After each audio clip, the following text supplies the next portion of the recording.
Bem, como vocês sabem, a reforma eleitoral, a mini reforma eleitoral não foi aprovada e com isso a gente vai ter algumas polêmicas para as eleições de 2024 que eu vou mostrar para você nesse vídeo agora, confere aí.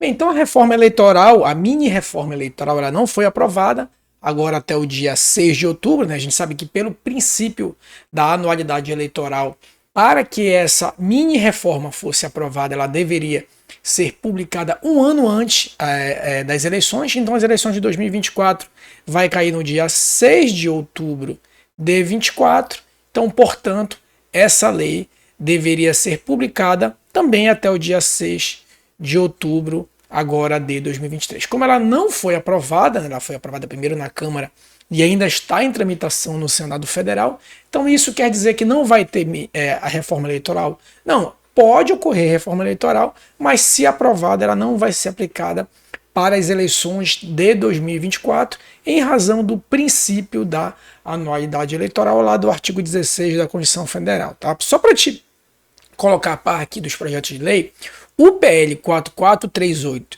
e o PLP, né, o 4438, ele altera a Lei 9504, a Lei 9096 e o Código Eleitoral com pequenos pontos de reforma, e o PLP 192 de 2023 altera a Lei Complementar 64/90, que é a Lei das Inelegibilidades Eleitorais.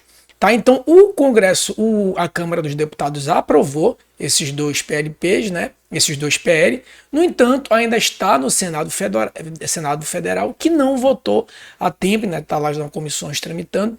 Isso porque já está no Senado Federal desde 2021 o PLP que estabelece um novo Código Eleitoral. Aí sim, essa reforma a gente pode dizer que é uma reforma, não diria nem uma reforma, uma revolução, porque ela pretende condensar, né, só para lembrar que não existe uma legislação eleitoral condensada, sistematizada. O que a gente tem é um campo aí de pelo menos 5 leis, lei dos partidos políticos, lei das eleições, estatuto das elegibilidades, né, e assim por diante. Então, esse novo Código Eleitoral estava tramitando no Senado, já foi votado na Câmara.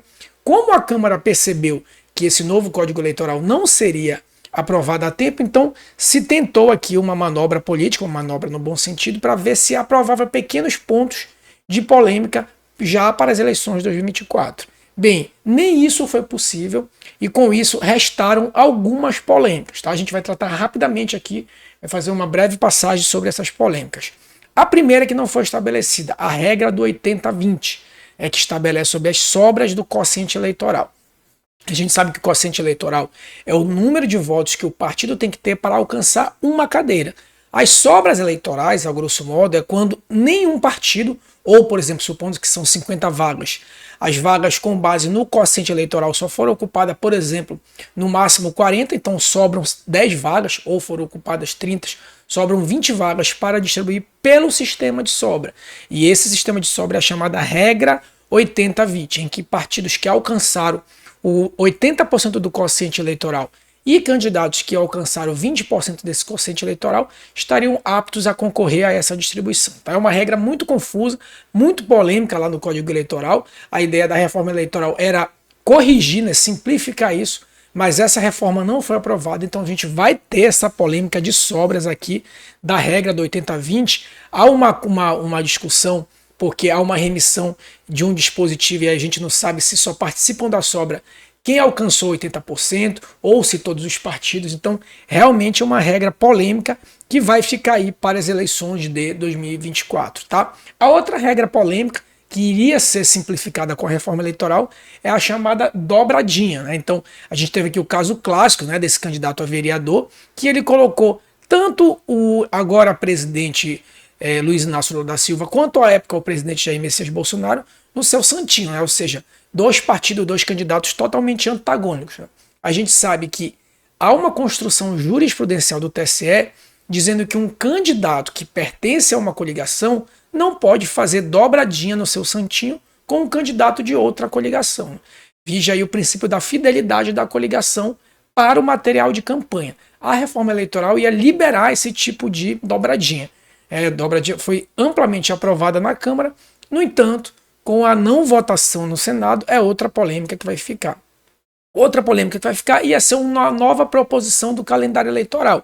Iria se antecipar em pelo menos 15 dias o registro de candidatura e as convenções partidárias para poder viabilizar o julgamento do registro a tempo, para evitar o máximo de candidatos sub judice. Né? Isso também não foi possível, então permanece valendo aí o calendário eleitoral que a gente já conhece, convenções do dia 20 de julho até 5 de agosto, registro até o dia 15 de agosto, e a propaganda eleitoral em diante, isso sim já não seria mesmo alterado. Então esses dois períodos aqui se mantêm inalterado e a candidatura sub judice continua sendo uma questão aí polêmica. Por falar em candidatura sub judice, o que nos remete também à inelegibilidade superveniente. Né? A ideia era que aquelas inelegibilidades supervenientes, que são aquelas que surgem após a protocolização do registro, há uma polêmica na jurisprudência, porque não se sabe se essa inelegibilidade superveniente pode ser considerada até a data da eleição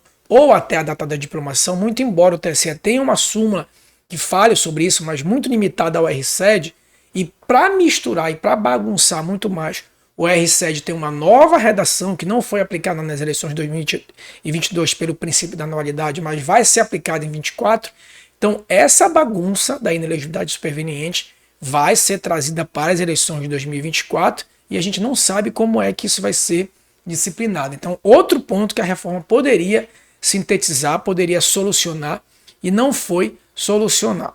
Outra questão que poderia ser simplificado, por falar em simplicidade, seriam os prazos de desincompatibilização, as chamadas inelegibilidade relativa, que estão previstos lá no artigo 1º, inciso 2 ao 7, tá, da Lei Complementar 64/90. A ideia da reforma era simplificar essa desincompatibilização no prazo de 6 meses. Então, independente do cargo em que você ocupava e o cargo que você pretendia concorrer, essa desincompatibilização, que é o afastamento do cargo público ou de uma determinada atividade que inviabiliza para concorrer a um cargo letivo, seria de 6 meses, seria uma simplificação. No entanto, com a não aprovação no Senado, né, com a não votação no Senado, esses prazos continuam heterogêneos, é um prazo muito difícil, inclusive, de se estabelecer dentro da própria Justiça Eleitoral. Tá? Outra questão também polêmica é que o TSE, nas eleições de 2020 e 2022, regulamentou, né, admitiu por meio de resolução, as chamadas candidaturas avulsas, candidaturas coletivas para o sistema proporcional. Ou seja, um grupo de pessoas, muito embora estivesse concorrendo apenas para uma vaga, mas de forma coletiva e democrática, uma pessoa só, que seria a pessoa que oficialmente seria eleita, mas esse mandato ia ser compartilhado de forma coletiva, né? É muito comum ver, inclusive, no campo da esquerda, essa candidatura coletiva.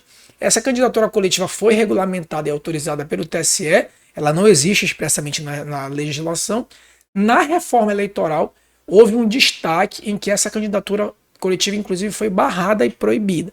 Então, haver aí também novas polêmicas para as eleições de 2024, porque o TSE aprovou em 22, mas a Câmara dos Deputados, em tese, iria proibir, né, já que não foi votado. Então, é outro ponto de polêmica que vai ficar aí para as eleições de 2024. Tá? E, por fim, sobre ainda a questão de prazos e simplificação, o Congresso Nacional, a Câmara dos Deputados, havia aprovado que, hoje em dia, como é que é a contagem da inelegibilidade? Se, por exemplo, um pretenso candidato for condenado a um determinado crime que esteja lá no rol da linha E, não é qualquer crime, né? Tem que estar lá no rol da linha E do artigo 1º, inciso 1 da Lei Complementar 64/90, o prazo de 8 anos de inelegibilidade só começa a contar após o cumprimento da pena.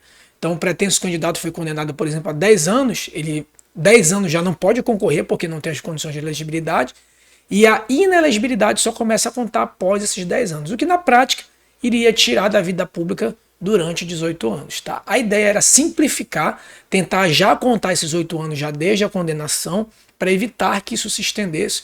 No entanto, como essa reforma não foi votada a tempo, permanece a contagem oficial aí de 8 anos após o cumprimento da pena, ou 8 anos após a perda do mandato eletivo, se o parlamentar foi cassado, né, por exemplo. Então, alguns prazos iriam ser simplificados na contagem, mas permanece do jeito que está, né, tendo em vista essa não votação no Senado Federal, tá bom, meus amigos? Então, essas são as polêmicas aí que vai permanecer, vai continuar para as eleições de 2024.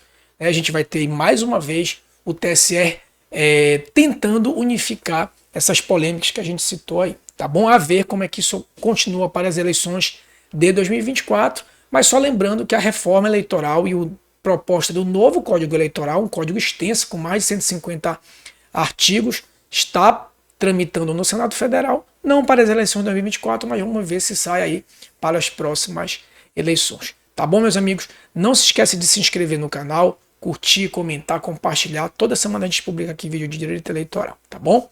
Um forte abraço e até a próxima.